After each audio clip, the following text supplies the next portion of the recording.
Many of you were with us here this weekend as we were on the air live amid the news, this major U.S. strike. The U.S. attack on 3 Iranian nuclear sites.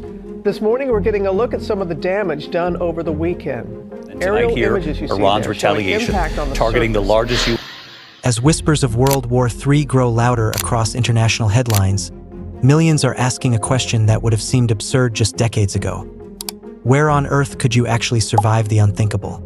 These 10 countries offer your best odds of safety when the international order finally collapses. Switzerland, carved by the Alps and celebrated for centuries of armed neutrality, Switzerland has long been regarded as Europe's ultimate sanctuary. Its mountainous terrain acts as a natural fortress, while an extensive network of public fallout shelters can accommodate every citizen.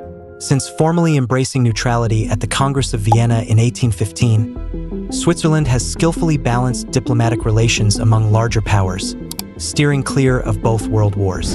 Entry for residents of many European countries is seamless under Schengen, and non-EU nationals can secure work or residency permits, albeit within national quotas, through streamlined processes. Swiss direct democracy, with frequent referenda at both the federal and cantonal levels, fosters political consensus and minimal institutional friction. The country's world-class transport system, interwoven rail, road, and air networks, coupled with near-universal high-speed internet, ensures supply chains keep moving. Although the alpine landscape limits broadacre farming, advanced greenhouse techniques and careful land management produce a surprising share of the nation's food needs. Imports fill any remaining gaps. Internal unrest is negligible, restricted to peaceful demonstrations rather than violent protest. New Zealand, an island nation more than 1,000 miles from any continental landmass, New Zealand offers formidable natural protection against foreign incursion. Its isolation is matched by a sterling record of peaceful domestic governance. Parliamentary democracy with transparent institutions has delivered uninterrupted stability for decades. Since adopting a nuclear-free policy in 1984, New Zealand has charted an independent diplomatic course, joining allies in world conflicts only when aligned with core values. Prospective migrants benefit from a clear, points-based immigration system that prioritizes skilled workers, investors, and family reunification applicants, while major hubs in Auckland and Christchurch ensure dependable air connections. The country's infrastructure, modern highways, inter-island ferries, and a resilient energy grid fed by hydroelectric and geothermal sources, remains robust even under stress. In agricultural heartlands like Canterbury and Waikato, dairy, meat, and vegetable production not only feed the nation but drive significant exports, guaranteeing food self-sufficiency. Social cohesion is strong, and large-scale unrest is virtually unknown. Iceland, floating alone in the North Atlantic, Iceland combines studious neutrality with minimal strategic appeal. Since electing to become a republic in 1944, it has remained free of military conscription despite NATO membership, viewing its isolated location as a shield rather than a liability. Entry is straightforward for many Western nationals. Visa waivers and e-visas facilitate short-term stays and work arrangements, though the high cost of living and remote distances can be challenging for permanent settlers. The parliamentary republic feature clear governance, low corruption indices, and strong citizen trust in public institutions. Domestic logistics hinge on a single 800-mile ring road, regional airports, and a major international terminal in Reykjavik. Geothermal and hydroelectric power deliver reliable energy for heating, industry, and transport, impervious to global fuel shortages. Despite limited arable land, Iceland's fisheries and aquaculture sectors supply abundant protein, while innovative greenhouse and hydroponic farms extend the growing season for vegetables, together achieving a practical level of food self-sufficiency. Internal discord is almost non-existent, with Iceland consistently ranking at the top of global peace indices. Bhutan, nestled in the eastern Himalayas between India and China, Bhutan's strategic insignificance and rugged terrain afford it natural protection and minimal appeal to external powers. Known as the Land of the Thunder Dragon, Bhutan has pursued a policy of cautious isolation and gross national happiness since its 1971 admission to the United Nations. Politically, the kingdom transitioned to a constitutional monarchy in 2008, creating a stable parliamentary system under King Jigme Kesar Namgyel Wangchuk's reign. Bhutan's limited road network traverses steep valleys and high passes, but key highways connect the capital Thimphu with regional hubs. Domestic airports at Paro and Bathplathang support vital air links. Hydroelectric power from mountain rivers supplies both local needs and export revenue, ensuring consistent energy. Agriculture, primarily maize, rice, potatoes, and buckwheat, sustains over 60% of the population, complemented by livestock rearing, making Bhutan largely self-reliant for basic food staples. Social cohesion is strong, and the country has no record of internal armed conflict, positioning Bhutan as a compelling high-altitude refuge. Chile, stretching over 2,600 miles along South America's Pacific coast. Chile is hugged to the east by the Andes and guarded by the open ocean to the west, natural buffers against ground and naval assault. Since the return to democracy in 1990, Chile has avoided foreign military engagements while mastering economic openness. Many nationalities can enter via an electronic visa system, and professionals seeking work permits encounter a competitive yet transparent application process. The presidential republic prides itself on regular elections, strong rule of law, and an influential civil society, though episodes of mass protest over inequality have flared. Modern highways, north-south rail corridors, and major ports at Valparaiso and Antofagasta underpin a robust logistics network, supported by Santiago's International Airport. Chile's agricultural sector is celebrated for fruit, wine, and fish exports. Its fertile Central Valley alone feeds the nation and cushions global supply interruptions. A diversified energy mix, including hydroelectric, solar, and wind, sustains power needs. Occasional civil demonstrations disrupt urban areas briefly, but armed conflict remains unheard of. Indonesia, composed of more than 17,000 islands, Indonesia presents a logistical nightmare for would-be aggressors. Since declaring independence in 1945 and co-founding the non-aligned movement, it has pursued a free and active foreign policy, minimizing the risk of becoming embroiled in superpower confrontations.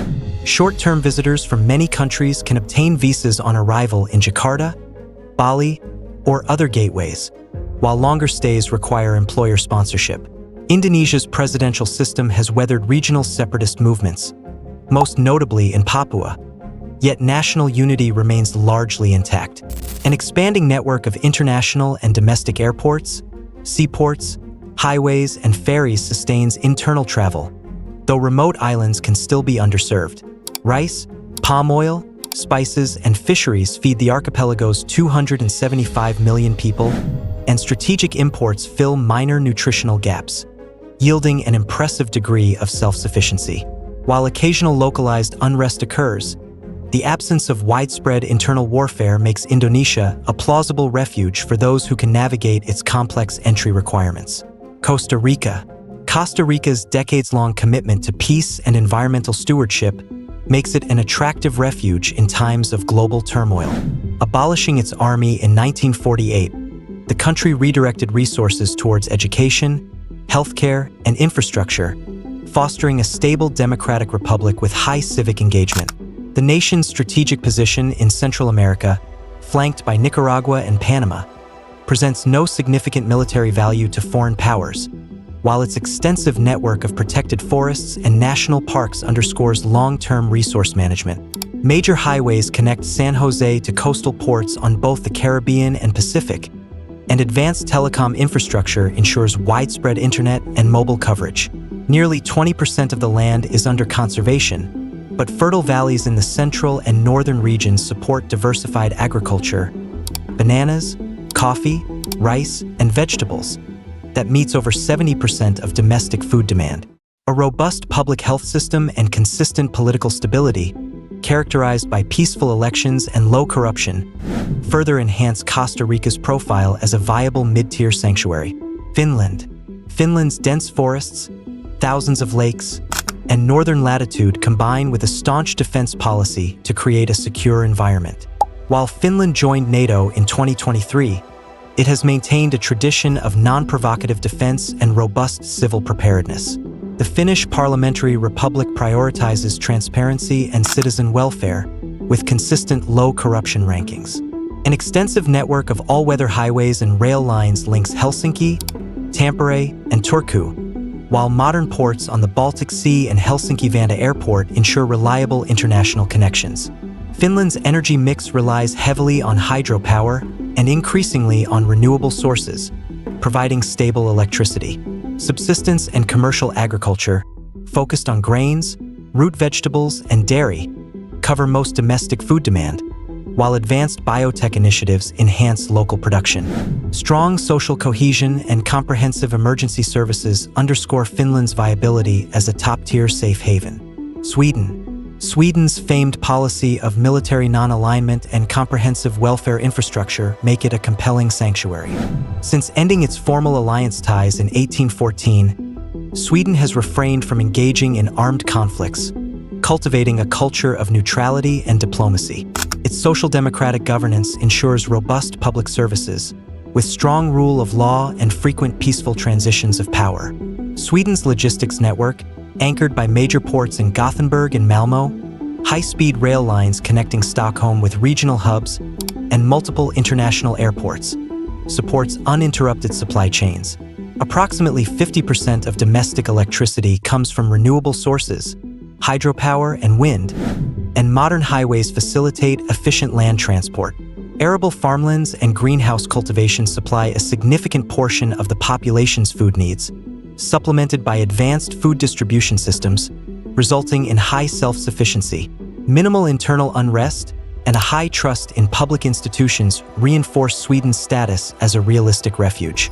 Greenland, under Danish sovereignty yet enjoying home rule since 1979, Greenland commands an expanse of ice and tundra that few would find worth conquering. As a scientific and environmental preserve, it attracts researchers rather than armies. Entry requires a Schengen visa via Copenhagen or Reykjavik, complicating emergency relocations but ensuring orderly immigration. Greenland's consensus-driven parliamentary system maintains social harmony among its 56,000 residents, and the lack of natural resources accessible at scale further diminishes external interest. Infrastructure is modest. Airports in Nuuk and Ilulissat, limited roads connecting neighboring settlements, and seasonal shipping when sea ice permits. Fishing and seal hunting underpin local diets, but most staples and machinery must be imported from Denmark, leaving full self-sufficiency elusive. With no history of internal strife, Greenland offers a calm retreat at the cost of high dependence on external supplies and constrained evacuation options. Each of these 10 refuges blends geography, history, and policy into a unique formula for relative safety. By weighing not only a nation's distance from potential battlegrounds, but also the ease of legal entry, political resilience, public works robustness, capacity to feed its population, and freedom from domestic turmoil, you can form a clearer picture of which havens might truly sustain you and your loved ones when peace becomes a scarce commodity.